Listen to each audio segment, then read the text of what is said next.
Christ, you just stay where you are and die in the hog pen with the hogs. You're welcome. You're welcome. That's the prodigal son. He's out there with the hogs. You'll air condition the hog pen. And say, my, isn't it comfortable here? And then you'll die with the hogs. This world is a cheat. Young people get cheated. The world can't deliver it, can't deliver the goods. Amen. Hugh Pyle said one time he was in a jail talking with a young lady in jail. They picked her up in the street about 2 o'clock in the morning. She was out of whoremongering with about 10 sailors at one time.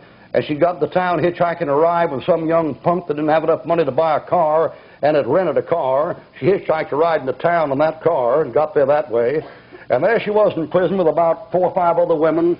There was that stinking open latrine in the prison, those dirty magazines hanging around, those dirty mattresses. You know the condition of the county jails in most places. And there was all that junk flopping around there like that, and he was talking about getting saved. And she was saying, no, I'm not ready to get saved right now. Why? I'm having too good a time. You're having too good a time? An old stinking iron cell with torn mattresses and a bunch of women on the street and stinking latrine. You're having a good time, are you, sister? Let me tell you something, young people. If that's all it takes to satisfy you, don't waste Christ's time, okay? Okay? He's in another league altogether. If he can't give you something better than that, I don't know what I'm talking about. That's a bunch of people. You know what the trouble is? They're content with this world. They're content with this world, and they're going to die in this world. You take these people that turn down trouble. They say, well, why does God bother me? Why does God trouble me? To make you discontented. Why does God do it? God does it so that you'll get your eyes off this world. Amen. God does it so you'll look for something better. God Almighty sent trouble your way and said trouble your way time and time again, and He'll do that until you finally get it through your head that this world is not your home and you're just traveling through. Amen. And woe be to the man that takes all that trouble in, with a positive outlook and says, oh, well, it happens to everybody. Well, it doesn't make any difference. Well, I don't think that God would do a thing like that. I mean, these people out there in Frisco, when that thing caved in there and had a big earthquake, nobody in 12,000 miles dared open their mouth and say one thing about the judgment of God. You didn't hear anybody open your mouth about the judgment of God. You didn't hear very many preachers even open their mouth. You know why? It's so unkind. And don't be judgmental. So something like happens, you just leave God out. Every time a hurricane comes through, God ain't in it. Every time a flood comes through, God ain't in it.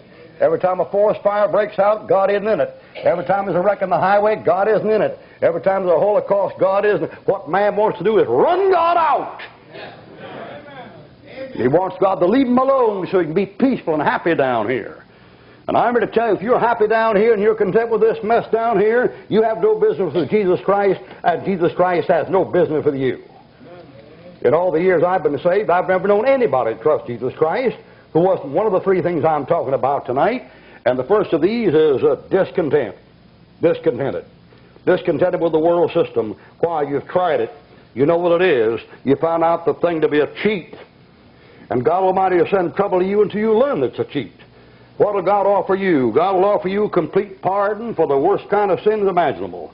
He'll offer you sweetest comfort for direst agony, and brightest hope for grimmest death, and grandest resurrection for the most corruptible type of depravity.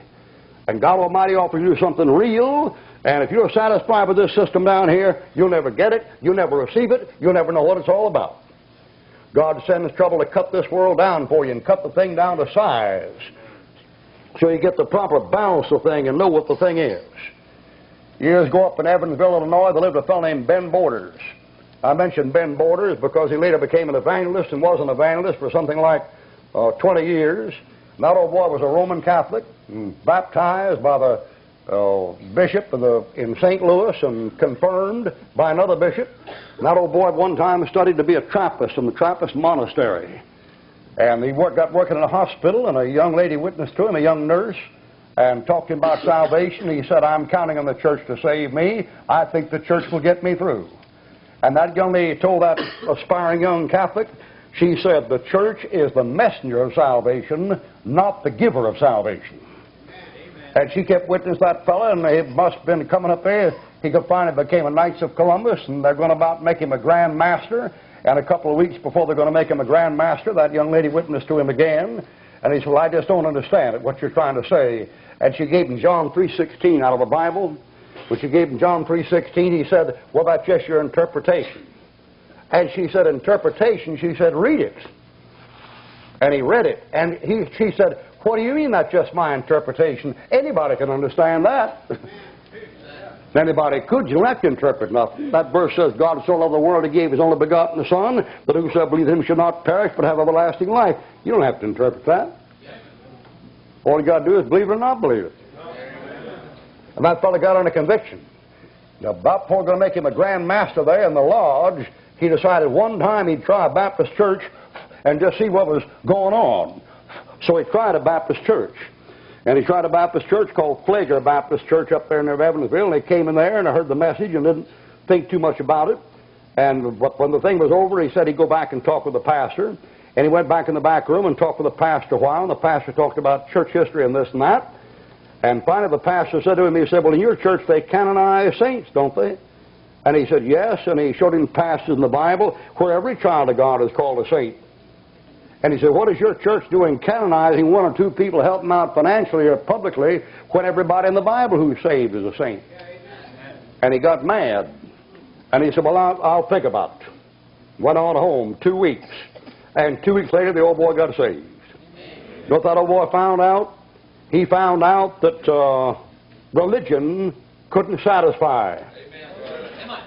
Well, I'm satisfied with my religion. I got religion, you got yours. I'm satisfied with mine. You go to hell like a bullet. If you're satisfied with religion, you're not saved anyway. Religion can't save you. Religion is what a man does to save himself. Salvation is what God gives a sinner who knows he can't save himself. There's a difference.